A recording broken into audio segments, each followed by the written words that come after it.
A little 3-minute discussion, wasn't a long conversation, right? But it was enough to let her know that history matters and that the things that she sees didn't just happen, that they're the result of certain policies. Because here's what's interesting about that area that we now like to call the ghetto. The reality is the ghetto was created, and public housing in particular was created not for poor black people. It was created for poor white people. And in fact, for the first several years of public housing, people of color couldn't even get into public housing projects. They were essentially segregated by race. Only poor white folks could even live there. And then what happened is the government created some new programs under the FHA program, the VA loan program, later on the GI Bill program, which allowed those same white folks who had been poor and struggling to leave public housing and to leave urban areas and to hustle it out to the suburbs where only we could live, or to the smaller towns where only we were going to be welcome. So what's interesting is that the hood became the hood because only people of color now were allowed to live there. White folks were literally being subsidized by the government to move to the suburbs. The white middle class, and make note of this, was built by government. Government programs that underwrote those loans because those families could not have afforded a loan otherwise. They were able to get one because the government underwrote the loan and guaranteed the loan in case of default, but only for people of color. Only for white folks. People of color, by and large, couldn't get in on any of that. So white folks were able to move, people of color were not.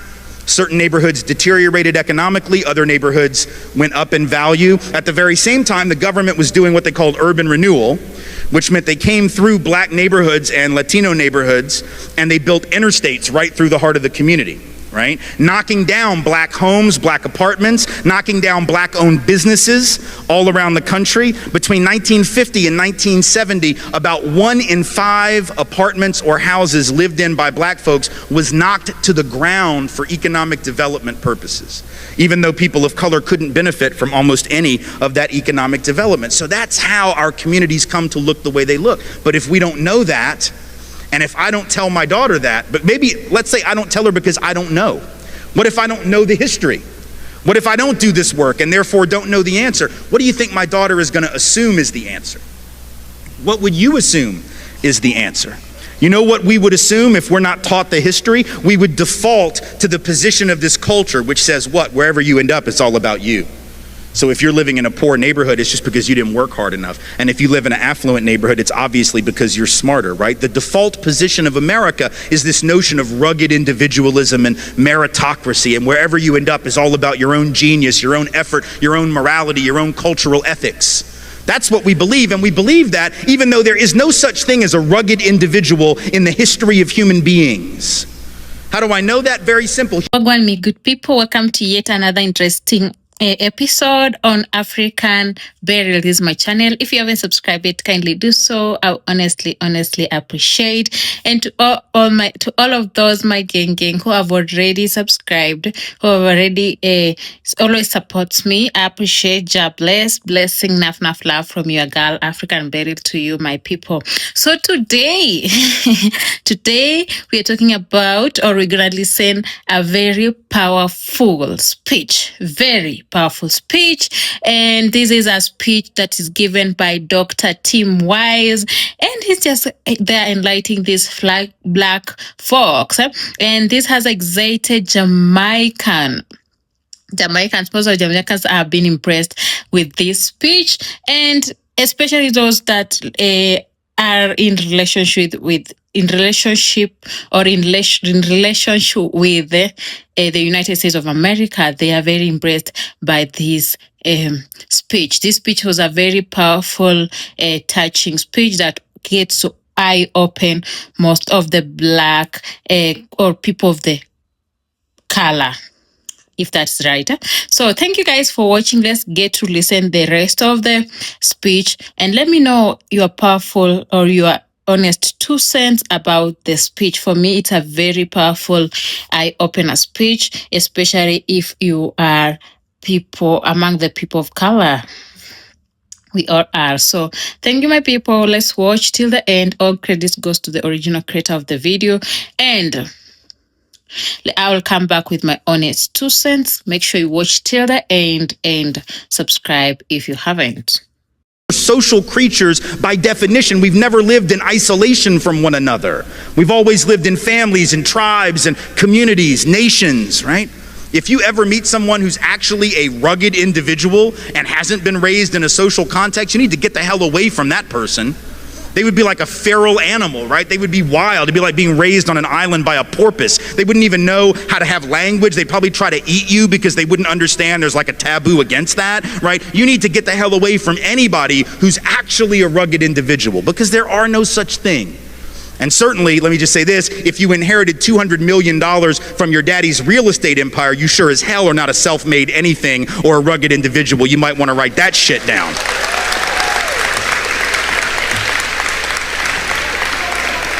So there is no rugged individual anything. We're all social beings. Some have had opportunity, others have not. Unless we're honest about that, unless we're willing to have a conversation, we end up misleading ourselves and we can't understand what we're seeing. And then if we can't understand it, we're not going to fix it, right? We're not going to fix the disparity in housing if we don't understand where it came from. So if the data says, and it does, that white folks on average have 15 times the net worth of black folks, 13 times the net worth of Latino folk, right? We just assume, well, we must have worked harder. Is that right? That's interesting, because actually the black folks and brown folks have done some of the hardest work in this country ever since the country was founded. Were it not for the labor of African descended peoples, there would be no country at all. In fact, it was my family, white slave owning family in the South, that got black folks to do all the hard work because we were lazy asses and didn't want to work at all. White folks in the South on the plantation used to want to sit on the porch and drink mint juleps and have carriage rides rather than work, while black folks did all the real labor. And yet we decided that black folks are lazy, which I find fascinating. Right? And then people write to me and say, well, these black people, they're just taking all the jobs. Okay, which is it, precious? Because it can't be both. People of color can't take all the jobs and be lazy. I don't ask much of racists because I expect very little. But you cannot be lazy and take all the jobs. Are we at least clear on that? Like, if you took all the jobs, you are like the opposite of lazy. If you are indeed lazy, you probably did not even take one job, let alone all of them. So I just need racists to get their damn story straight. That's all I ask. I just don't like moving targets. That's all, right? But if I don't tell my daughter the truth, she defaults to the position of the culture, and then she can't understand what the problem is. The same is true with policing. You can't understand the Black Lives Matter movement and the importance of it if you don't know the history and the relationship between law enforcement and black and brown peoples. If you understood that history, you wouldn't ask one question about why this movement is necessary and why it's righteous. If you knew that history, but you don't know it, and it's not your fault. You weren't supposed to know it, and nobody taught it to you, right? So you don't have to know that modern policing traces back to slave patrols. That black folks' first experience with law enforcement was having, you know who? Working class and poor white folks on horseback going around keeping black folks in line on behalf of the rich master that owned all the property. That sounds a lot like modern policing, because ain't no rich people policing, right? It's working class folks who are out there protecting the property of rich people against the depredations of poor people. That's what modern policing is, and it traces back, and we know that's what modern policing is, by the way, because we will lock you up for 10 years for $100 worth of food stamp fraud, but if you take $12.5 trillion on Wall Street, 20% of the net worth of this country, you will not do 1 day in jail. So we know that law enforcement has got nothing to do with enforcing the law. It's got nothing to do with good people and bad people, lawbreakers and the law abiding. It only has to do with controlling certain people. And black and brown folks know who those certain people usually are, because it's always been them. See, black folks know that it was cops who were involved in race riots and racial terrorism against black communities for the first 50 years of the 20th century. You didn't learn about that in class either, and that's not your fault. It wasn't taught, but in fact, every single year, just about from 1900 all the way to the 1930s, 1940s at least, there were race riots where white folks would just go into black communities, burn them to the ground, bomb them from the air, like in Tulsa, Oklahoma, rip people out of their homes, beat them in the street, and police sat by, watched it happen, and participated. That doesn't mean that every cop in the modern era is like that, but it means that black folks can be excused for being not so clear on the decency of police in their communities, because there's a history there. It was police who dragged black folks and white allies off of those sit-in stools at lunch counters in the South to enforce segregation. See, when your job is to enforce the law, and for most of American history the law was against you as a people, then enforcing the law means you are the first line of oppression. People of color know that history and need to be excused when they don't just get over it, because that continues. How do we know it continues? Very easy. We know from the data on racial profiling that black folks are twice as likely as white folks to be stopped and searched for drugs, even though white folks are more likely to have drugs on us on the occasions that we're searched. White folks use drugs and sell drugs at the same or higher rate than black folks and Latinos, and yet it is black folks and Latinos who in any given year make up 85 to 90% of the people who get arrested and incarcerated for a drug offense. See, people of color know that. And if we don't understand when black folks rise up and say Black Lives Matter. Well, what do you mean? All lives matter. Yes, sweetheart, I know they do. Yes, they do. And that is a totally irrelevant and unnecessary point to make. You see, you don't have to say all lives matter. We take that for granted. What we've never accepted in this country is that black and brown life matter. You have to proclaim that which is ignored, you see. That's why we have Black History Month right now and not White History Month. We don't have to have the White History Month because we got May and June and July and August. And every other month where we learn about white folks, we don't have to call it that. See how slick that is? That's how white supremacy operates. You don't have to call it White History Month. You just call it history, and literature, and theater, and poetry, and art. You don't have to racialize where it came from, right? That's what Malefi Asante at Temple calls universalizing the particular, which is the hallmark of Eurocentric thought. Right? Not everybody's experience is the same. And so when certain people have been left out of all, you have to call that out by name. Because see, we've always said all, then we didn't mean it. We said all men are created equal, and we didn't mean that shit. Right? We didn't mean women, but we didn't even mean all men. We said all, and it was a lie when we said it. Right? And so in a sense, when you say Black Lives Matter, to respond with all lives matter would be like going in a time machine back to 1971. Y'all won't remember this, those who were students, those who were older will. Around 1970, 71, 72, the big phrase was black is beautiful, right? There was this desire to take back the beauty narrative from a beauty industry, fashion industry, glamour industry that had hijacked it and denigrated black physicality and beauty, right? So folks were saying black is beautiful to reclaim a sense of beauty for themselves. It'd be like getting in a time machine, going back to 1971, hearing somebody say black is beautiful and tapping them on the shoulder and going, but we're all beautiful in our own way. Yes, shut up, we know. Not the point. It'd be like going back to the early 80s when the HIV/AIDS crisis started. And it took several years for the President of the United States to even utter the word. Ronald Reagan didn't want to even utter the word, let alone cut loose with funding to deal with the problem, until his buddy Rock Hudson died of it. And then all of a sudden he was willing to talk about it a little bit, right?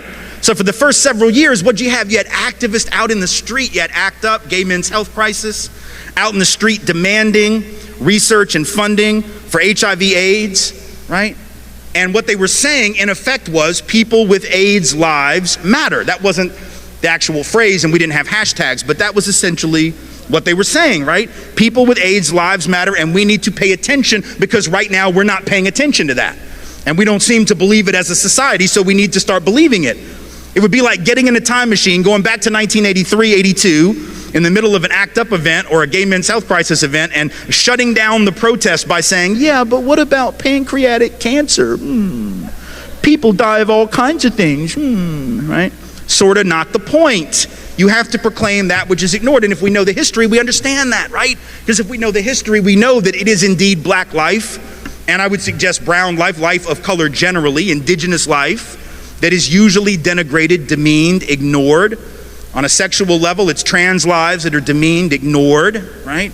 It's women as women. So sometimes you got to proclaim that which is not in the obvious frame of reference. There's nothing pernicious about it. It's not about saying black lives are worth more than other lives. It's about, damn it, these lives actually do matter. And even though the history says they don't, we're here to tell you that they do. And there's nothing wrong about that at all. But if you don't know the history, it might seem untoward. And I get it. And again, it's not your fault that you don't know the history, but it is our responsibility to learn it and then apply it to what we see. Same is true with immigration. This immigration drama that we have right now is only possible because we don't understand our own history. As a country, and particularly those of us of European descent, we have lied to ourselves about how we got here and for what reason. See, black folks know why they're here. Native peoples know why they're here and how they got here. A lot of Asian folk know, particularly if they're Chinese American, they know they got here because their ancestors were brought over to work on the railroads by the railroad barons who didn't care if thousands of them died laying track 19, 20 hours a day. But for those of us who are from Europe, we have this fiction that we've told, and we believe it, even though there's no truth to it. You know what the fiction is? It's two parts. Number one, we say things like, with regard to Mexicans coming over the border, with regard to immigrants coming over, but only that border. That's the only one we care about, right? The southern border. I find that interesting. We're not flipping out about Canada, right? We don't have any of the Minutemen or the anti-immigrant groups sitting off the coast of Nova Scotia with a gun and a scope trying to like pick off the sneaky Canadians that are trying to sneak in here for our superior healthcare system. Which after all would be a pretty stupid thing to do. But in any event, we only care about that one border, forgetting for a minute that that border was created at the end of a war that was started on false pretense by this country, after which we jacked half of their country. And you weren't taught that in school either, because our history books aren't interested in telling the truth. They tell this very patriotic history that has no relationship to the fact. So that border is artificial. Mexican folk who are coming here, documented or not, let's be clear, are coming home. Their families were here before our families were here in almost every instance. But we forget that, and then we say things like, well, I don't mind them coming. I just want them to come legally like my people did. The hell does that even mean? Come legally? There was no law to break when our people came. The fact that we didn't break a law that didn't even exist, you don't get cookies for that. You don't get like a pat on the back and a gold star because your great whatever was law abiding when there was no law that he could have violated even if he wanted to. But we've told this lie that we came for these upstanding principles. So we'll say things like, well, you know, our people came for liberty and freedom, democracy. These people are just coming for stuff. They're just coming for jobs. They're just coming for health care. They're just coming for stuff. We came for high-minded principle, right? Because we believe that. What kind of third-grade version of American history is that, right? Like when Donald Trump says, well, Mexico's not sending their best. What the hell, you think Europe sent their best?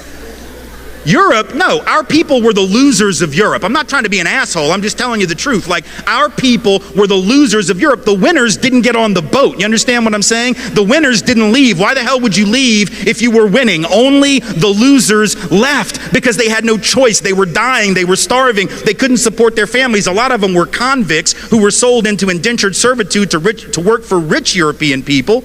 They were barely above the level of a slave themselves. The idea that we had these we didn't believe in liberty and freedom.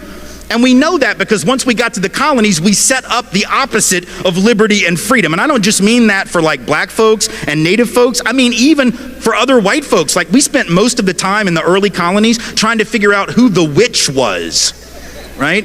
It was like, well, you're not a Christian. Well, no, you're not a Christian. Well, no, you're not a Christian. I'm going to hang you from a tree. Really? Well, I'm going to drown you in the stream. Well, I'm going to set you on fire. Like that wasn't liberty. The colonies were some of the least free places in the history of the cosmos. But we act like we came for liberty and they're just here to take advantage. Let's be clear. Our people didn't come for liberty. They came for stuff. They came for stuff like land. They came for stuff like opportunity. They came for stuff like the ability to feed their families. And there's no shame in that. None at all. But just like there's no shame in our families having done that, there's no shame in brown families doing that and coming over that border from Mexico, Central America, or wherever else they might be coming. There's no shame in any event, but we've told a lie. It's like we have this image in our head that sometime in like 1650, this was a common scene in England. All the nice white noblemen got together and one of them gathered his children around the fireplace in the middle of the 1600s and said, well, now children, I think you'll agree with me that we're doing quite brilliant here, and we have this big mansion and we have all this gold, and you remember last week when the king invited us to the palace and you played out in the garden with his children. I know it was brilliant, right? It was great. I bet it was lots of fun, but Daddy thinks that we need to stop all that nonsense and maybe strike out on an adventure. So here's my plan. Even though we're doing so well, even though we pretty much run the show here in England, I think that what we should do this summer, follow me, stick with me, I know it's going to be a stretch, but I promise it's going to be great, is we should get on a big boat. A rickety old ship. I don't even know if it's seaworthy, children. It might sink. We might be eaten by sharks. We might get hijacked by pirates. We might get scurvy and die a horrible death. However, I think you will agree it will be an adventure, a great one indeed. That did not happen. Noblemen didn't leave. Those who were doing well did not leave. Only the losers got on the boat. People say things like, well, my family came over on the Mayflower. Okay, sweetheart, you might not want to talk about that. If you actually knew who was on those early ships, I'm not sure who was, but I know who wasn't. The king. The king was not on that ship. Nobody the king really wanted to keep around was on that ship, right? So our inability to see this, though, understand the importance historically. If we don't understand that we came for the same reasons that folks come today, be they documented or not, then we can't see them in us, and we can't see us in them. And that's why we have this drama, because we're spending all this time pretending that our motivations and our even human decency and ethics are different when they're not, you see. This is why history matters so much. We can't fix any of these problems, whether it's immigration issues, whether it's criminal justice issues, whether it's wealth disparity, all of that. We can't do anything about that if we're not willing to understand history. But let me close with this. And it's a point that I think needs to be made, because sometimes when we talk about racism and we talk about the heavy weight of history, sometimes people assume that there is an attempt on my part or other anti-racist activists or educators' part to instill guilt in white people. I have no interest in white guilt, none. And people of color surely have no interest in white guilt. Guilt will not liberate anybody from anything. It will not liberate any of us from systems of inequality. It isn't about feeling guilty. It's not even about white people per se. It's about whiteness as a system, right? Sometimes people get tripped up on that, right? And they think like, oh, you hate white people. I actually, let me be clear, I love me some white people. I totally, absolutely love me some white people. Like, my wife is white. I totally love her. Those daughters that I've been telling you about, they're white, because that's what happens when white people make babies. I love them.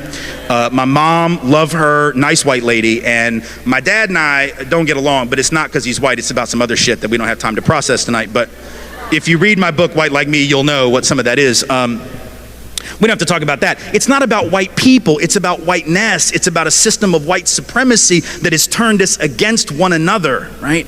And so I want to tell you a story that tries to explain the difference between guilt and responsibility, so you'll know what I mean when I say those things are different, because it's one thing to say that, it's another thing to really understand why. So let me just share a brief story with you, and then I'll take questions, and I'll let you out of here, and I'll be happy to sell you some books if you want one, because I got a college fund to pay for. So, you know, feel free to come buy some merchandise. But anyway, the story is not about racism, so that part of the speech is over, right? It's not about oppression, it's not about privilege, it's not about inequality. It's about something totally different. But I think the story has a lesson in it about those subjects. So it has to do with something that happened to me when I got out of college. I graduated 26 years ago this May from Tulane University in New Orleans. And when I graduated, for some reason, I'm still not totally clear on this, I thought it would be a really great idea to move into a very large house with 9 other people. Let me just give you a little life advice, all right? Like, if you haven't already figured this out, okay, do not think for 1 minute that it is ever a good idea to move into a very large house with 9 other people. It usually is not nearly as fun as you think it is going to be. It has all kinds of problems, but we didn't think about any of those. We thought it was going to be great. Why? Because it was going to be cheap. And we needed that because we were broke, right? We were right out of college. We didn't have any money. Rent was $525 a month. I don't mean per person, I mean total, right? So again, not good at math, but I can do those numbers. $52.50 per person per month, man. You add the cable bill, the utility bills, we split the food, right? It's still less than $100 a month. So like on that level, this was a great idea, right? This was brilliant, right? $100 a month, man. Even in $1990, that was good. Right? It'd be ridiculous today, but it would be good even by 1990 standards. So on a financial level, it made sense. But about 6 weeks into this little experiment in communal living, we came to understand, or at least I did, why it had been a terrible mistake. And this is what happened. I was working downtown and I was living uptown. So I get on the streetcar to come back uptown in New Orleans. I get off the streetcar, I walk, 5 blocks or so into the house on Robert Street. I go up the steps at 1805 Robert. I open the door and I'm met by this incredible smell. And I mean that in a good way, which is important to point out because when you live with 9 other people, there's all kinds of smells. They're usually not good. This one was actually really nice. It was the smell of dinner being cooked for the whole group because we also took turns making dinner for each other. And this particular night, one of my roommates was making dinner. On the left front burner of the stove, there was this big pot of gumbo, right? And man, that's what you do in New Orleans. Big pot of gumbo, and it smelled good, and it looked good, and it even had shrimp in there. Not many, like I said, we were broke, but it had like 3, right? 3 of those really little bitty ass shrimp, those shrimp that are like so small, right, that they make jumbo shrimp look like lobsters or something, right? And so I looked at it and I smelled it and I thought, man, that looks great. And when my roommate asked me if I wanted any, I normally would have said yes, but as it turned out, I didn't know he was going to make gumbo for the night. And so I'd already had dinner downtown before I, came uptown after I got off work. So I said, hey man, I already ate, but do me a favor. Smells great, looks great. Take me some of that, put it in a container, put it in the fridge. I'm gonna take it to work tomorrow for lunch. And he said, okay, great. And so he does that, and then I go upstairs and, listen to music, watch TV, hung out with some friends or whatever, and did whatever we did for fun in 1990. There wasn't much. Like social networking in 1990 was pretty much you just walk down the hall to your roommate's room and you're like, hey, what you doing? And they were like, nothing, it's 1990, there's nothing to do, go back to sleep. Get with us in like 15 years and there'll be something maybe, or 20 years, right? So we all sort of go to bed early. I went to bed sort of early, woke up the next morning at like 7:30, came downstairs to get some coffee, get ready to go to work, and I noticed that on the left front burner of our stove was still the same pot of gumbo. And man, it did not smell as good or look as good as it had the night before. And my roommate had neither saved any of it for me, nor had he cleaned it. So I was pissed on 2 levels, right? Now the food had gone to waste. I definitely wasn't gonna eat it now. But he also left the mess for me or, maybe one of the other roommates to clean. So I sat there and I thought about what I wanted to do. Part of me wanted to wake him up, right? Get him to clean it, give him hell for it. But then I thought, no, I'm gonna be nice. I'm just gonna clean it. I'll take it up with him when I get home. So I took the pot of gumbo and I brought it over to the sink and I got the brush and the soap and I started running the water into the pot of nasty day-old gumbo, and I stopped myself halfway through. And I said, man, I don't have to clean this. This isn't my mess. I didn't even eat any of this, let alone did I make it. So now I'm feeling really self-righteous because I'm talking myself out of doing the hard work, right? So now I feel real smart. So I take the pot of gumbo and I put it right back where I found it on the left front burner, right? And I walk out the door, head held high, knowing that I had not been suckered into cleaning somebody else's mess, right? So then I come back that night at about 6:15, 6:30, and I see one of my other roommates making dinner on the right front burner of the stove. But on the left front burner, right where it had been now for 24 hours, is the same pot of gumbo getting nastier, more disgusting, more crusted on the sides of the pot. I looked at my roommate, I'm like, man, what are you doing? Like, I know you can smell dinner from last night. How the hell can you make dinner for us now on the right front burner when it's right under your nose? Why don't you clean that? And he looked at me and said, hey man, I didn't make the gumbo. I didn't even eat any of the gumbo. I wasn't even here last night. How about you? I said, hey man, not me. Now we both felt self-righteous and we knew what it meant. He looked at me and said, so, you want some lentils and rice? And I said, absolutely. So I piled up my plate with lentils and rice. I ate my dinner. I wiped off the dish in the sink, cleaned it, dried it, put it in the dish rack, went upstairs, hung out with the roommates, did whatever we do for fun in 1990. Once again, went to bed sort of early. Woke up the next morning. I'd forgotten to set an alarm. Wake up about 7. But here's a tip. If you're living in a house where a pot of gumbo has been sitting on the left front burner of the stove for what is now 36 and a half hours, you are not going to need an alarm clock to wake your ass up. You are going to be awake, right? Because the smell is going to find you. It is going to crawl out of the pot of gumbo on the legs that it grew overnight. And I'm not speaking in metaphor, English majors. I mean that shit literally. Like the stink is gonna grow feet and legs, and it is going to crawl out of the pot, across the kitchen, across the living room, up the stairs, down the back hall, go under your door frame, and it is going to find with the precision of a laser that thing on the front of your face you call the nose, and you will be awake. And now I was pissed because I knew what the smell meant, right? I knew what was waiting for me on the left front burner, having not been cleaned by anybody, least of all the guy that made the gumbo. So I open my door real loud. I start stomping down the hall, hoping to wake people up, hoping to let them know just how displeased I am. Live with 9 other people, cannot find one of them. And the guy that made the gumbo's like, where's Waldo? Nobody knows where in the hell he went. He just made the gumbo like a practical joke and disappeared, right? Just wanted to see how long it would take for somebody else to clean up his mess, I guess. And I get down to the bottom of the stairs. I look across the living room into the kitchen. I see the pot of gumbo, and I'm pretty confident the gumbo saw me, right? With the eyes that it had also grown. It was evolving right there in our kitchen very rapidly, yes? And it was at that moment, not one moment earlier, but definitely not a moment later, that I came to understand maybe the most important lesson I'd ever learned about any subject. And what was it? The lesson was it didn't really matter anymore who made the mess. Didn't really matter anymore who was the author of all this unpleasantness, as the old saying goes. The only thing that mattered was that I was tired of living in that nastiness. I was tired of living with the residue of somebody else's actions. I was not to blame, but I had to take responsibility, because if I didn't, it may not get clean. You see, and the same is true with human society. When we decide that we will clean up the residue of what other folks left us, even though they did it without our permission and without our involvement, when we decide that we're tired of living in that, we will clean it. Not because we are to blame, not because we are guilty, but because we're the only damn ones left. Thank you all so much for being here. I appreciate your time. For watching till this end, and I'm humbled to have you all on board. If you haven't subscribed it, kindly do so. I will honestly appreciate it. So today we have watched that powerful speech that was being delivered by the activist and educator Dr. Tim Wise. He had so much in him, and he was a fearless a lawyer that makes me feel good. So this lawyer or this doctor or this activist is not afraid of the US system. He's like telling the truth, and the truth shall set us all free. So he criticizes the concept of color blindness in American society.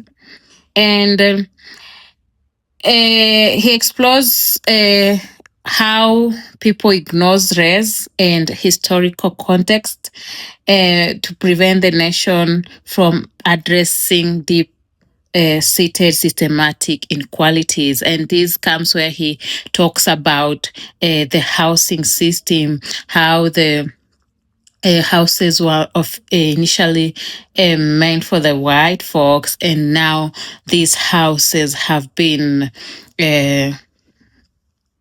like rendered out with inequality. So what I pointed out, or the key themes and the arguments I pointed out, is the myth of color blindness. Now, Dr. Weiss, or the lawyer rather, he argues or goes on and tells us that while not seeing color may sound well-intentioned, it effectively acts as a tool to dismiss the lived experiences of people of color and silence necessary discussions about race. That's wonderful, guys. That's seeing color. He goes on and says systematic inequality. That's another thing he talks about. And in that section, he explains the disparities in housing and policing and wealth are not the result of individual failure or lack or of effort, but are deeply rooted in historical policies. For example, he outlined that public housing programs and government-backed loans historically favored white families while excluding people of color. Yeah, where you have melanin in you, you didn't stand a chance to get any equal treatment like the white folks. He goes on and explains the history of policing. Wise traces the origins of modern policing to slave patrols and explains how law enforcement has historically functioned to protect property and control specific communities, which helps explain contemporary distrust. Immigration's narratives. He challenges the legal immigration argument, noting that the country's early European settlers didn't arrive under the same laws. They now demand of others and suggest that people today are largely motivated by the same desire of opportunity as those early settlers. Yeah. So Europeans never arrived in under European settlers never arrived in under the same laws, and they now demand of others. Guilt versus responsibility. He points out a central takeaway in the distinction between personal guilt and social responsibility. Using an analogy about cleaning a communal mess in a shared house, he argues that even if you didn't create the problem, like systematic racism, taking responsibility for fixing it is necessary for a functional, equitable society, which I agree. Yeah, if we all out start pointing fingers, we are not the one who created this mess. This one is the one who created this mess. That means nobody will take responsibility or nobody will take a step to change that. We'll continue living with guilt and versus instead of taking responsibility, because cleaning communal mess is a shared responsibility. So instead of being colorblind, Dr. Wise urges us to be color conscious. That's a very strong term. Let us all be color conscious. And this means actively we are acknowledging how race and racism shape societal dynamics and working privately to dismantle inequalities through policy reforms and honest dialogues. That's a very, very a powerful speech that most Jamaicans were impressed, guys, because we are all Jamaicans are part of people of color. And according to this speech, poor white people were able to leave public housing and move to the suburbs or smaller towns due to government programs such as the FHA program, the VA loan program, and the GI Bill. These programs subsidize the movement of white families by underwriting and guaranteeing those loans, which allow them to purchase homes they otherwise could not have afforded. Yeah, so this is a very interesting topic. So, all lives matter. All lives matter. That's why I believe, and we should normalize to work on that instead of pointing out fingers. And this is from Dr. Y's team, where he criticizes that all lives matters response as an irrelevant and necessary point that misses the purpose of all black or of the Black Lives Matter movement. And he went on arguing that saying all lives matter is as keen to responding to a specific crisis, such as the 1970s call that Black is beautiful, or the HIV/AIDS activism of the 1980s, by dismissing those specific ignored groups with a generalized universal statement. So according to Weiss, that phrase Black Lives Matter is necessary because society is historically failed to accept or to act as though Black and Brown lives matter. He also points that you must proclaim that which is ignored, noting that responding with all lives matter effectively erases the specific system injustice that the movement speaks to. Yeah. So guys, thank you for watching. Most people have been impressed by this speech because this Dr. Wise was fearlessly speaking out his mind and pointing out the societal problems that most activists don't want to talk about because they're scared of their life. There's a big up to Dr. Wise because he put his life at stake. So thank you guys for watching till this part. If you haven't subscribed yet, kindly do so. And let me know what do you think about the speech. Honestly, for me, it was a very powerful, touching speech that makes sense in this life or systematic era. Thank you, guys. Catch me on the next one. Make sure to subscribe, like, and comment if you haven't yet. And share this video with your family and friends.